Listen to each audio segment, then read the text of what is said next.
दोस्तों नमस्कार, मैं हूं राव गुमान सिंह और आप देख रहे हैं न्यूज़ बॉल व सर्कल न्यूज़ का खास कार्यक्रम। आज हम आरएएस 2018 परीक्षा में बाड़मेर जिले के एक गांव किसान परिवार से चयनित हनुमान आराम बिरदा से बात करेंगे। हनुमान जी की प्रारंभिक शिक्षा गांव में हुई है। बाद में इनके मामा जी बालूराम चौधरी, जो कि जालोर पुलिस में रानीवाड़ा, जालोर, भीनमाल व सांचौर में सर्विस कर चुके हैं, वो इनको जालोर ले आए और जालोर व भीनमाल से पढ़ाई जारी रखी। बाद में नवोदय विद्यालय जसवंतपुरा में चयन हुआ और 12वीं तक की पढ़ाई उन्होंने जसवंतपुरा से की। बाद में जेएनवी जोधपुर से उन्होंने स्नातक किया। बाद में सांख्यिकी विभाग में बाड़मेर में इनकी नौकरी भी लग गई।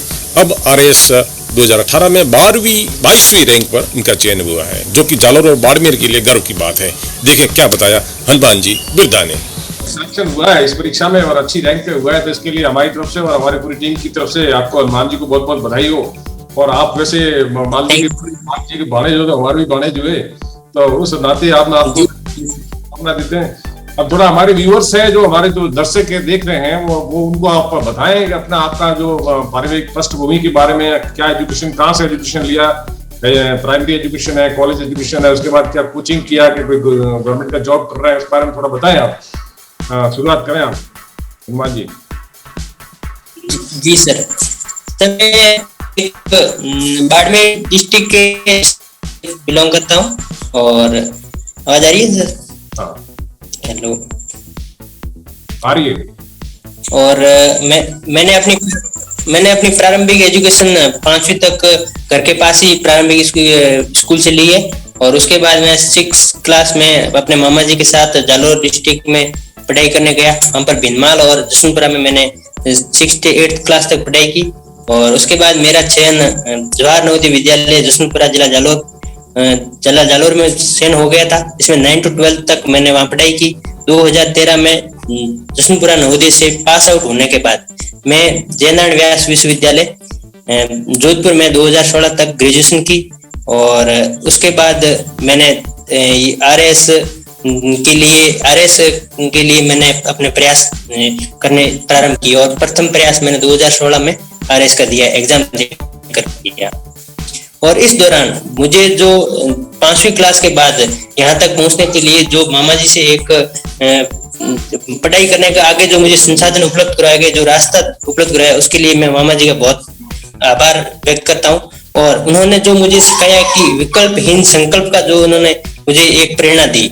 उन्होंने हमेशा यही की बात कहते थे कि हनुमान, अगर तू पढ़ेगा तो तेरे पास बहुत विकल्प होंगे, नहीं पढ़ेगा तो या तो तू ट्रक की ड्राइविंग करनी पड़ेगी या फिर खेत में तुझे काम करना पड़ेगा। तो मुझे इसलिए कि तेरे पास 2 ऑप्शन है, या तो ये काम करेगा या पढ़ाई कर। तो मुझे इसी से हमेशा प्रेरणा मिलती रही कि मुझे ये तो काम नहीं करना है, मैं पढ़ाई करूंगा कुल मिला के। तो इससे धीरे धीरे मुझे प्रेरणा मिली और ऐसे नवोदय में सिलेक्शन हुआ। उसके बाद मैं आगे बढ़ा। और फिर स्कूली शिक्षा के बाद मेरे मामा जी के लड़के अशोक सिंह हैं, उन्होंने मुझे आगे भाटिया आश्रम का रास्ता बताया और आरएएस का एग्जाम देने के लिए प्रेरित किया। तो उनके मार्गदर्शन से, वो खुद भी तैयारी करते हैं, तो उनके मार्गदर्शन से मैं भाटिया आश्रम पहुंचा, भाटिया आश्रम सूरतगढ़। तो वहां से मैंने 2016 से तैयारी करना प्रारंभ किया। और मेरा प्रथम प्रयास मैंने आरएएस के लिए 2016 में दिया था, जिसमें मेरा अंतिम रूप से चयन तो नहीं हुआ, लेकिन मैंने इंटरव्यू क्वालिफाई किया था और इसमें मेरी 980 रैंक लगी थी।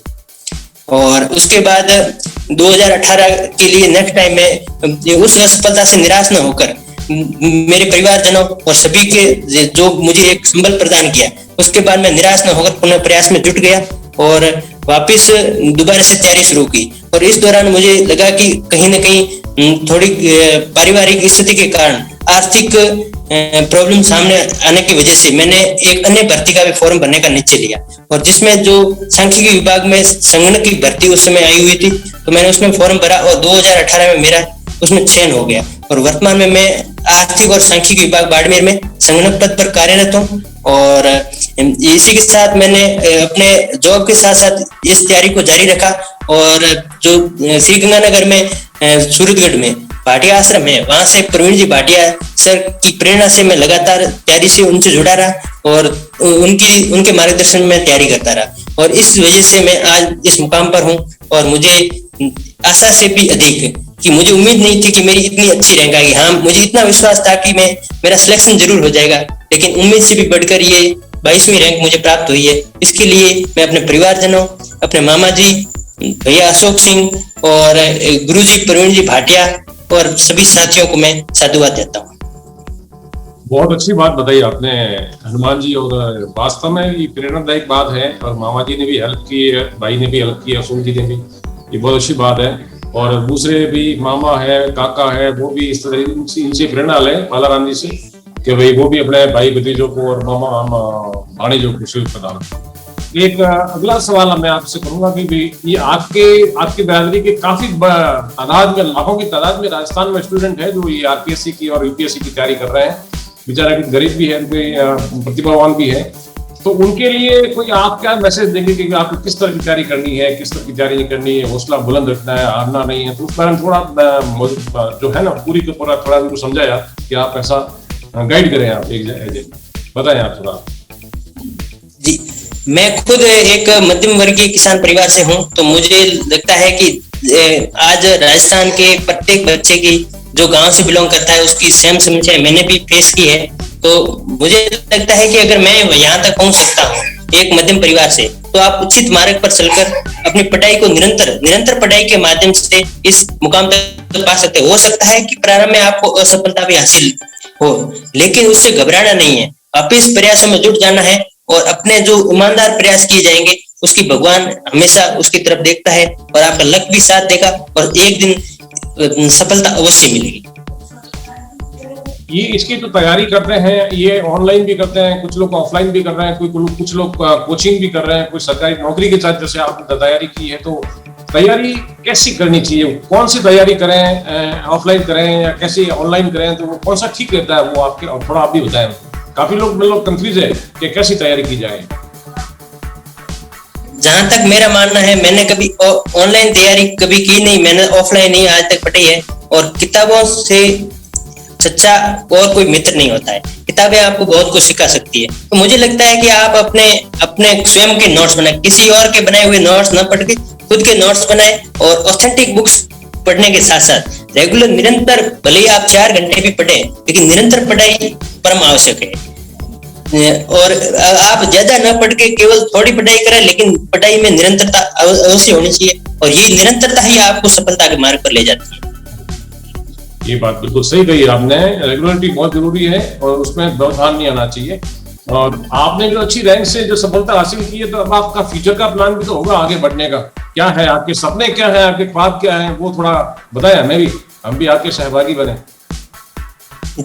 जी सर, मेरा जो एक सपना था कि मैं प्रारंभ से जब 10th क्लास में नवोदय में था, तब दोस्तों ने सुना था कि सिविल सेवाएं कोई होती है और उसके बारे में मुझे जानने का अवसर मिला।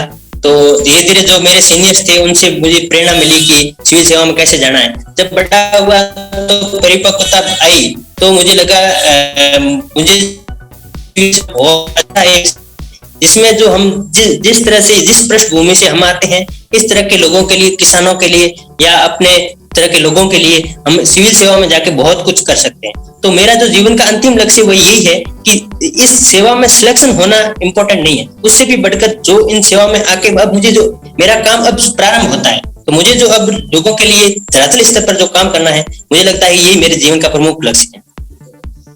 अच्छा, काफी अच्छी बात की आपने। इस जो भी कोरोना महामारी चल रही है, 2 चरण तो निकल गए हैं और तीसरे चरण की अभी जो है तैयारी, संभावना जताई जा रही है। इस बारे में आपका क्या सोच है और आप क्या संदेश देना चाह रहे हैं आम जन को?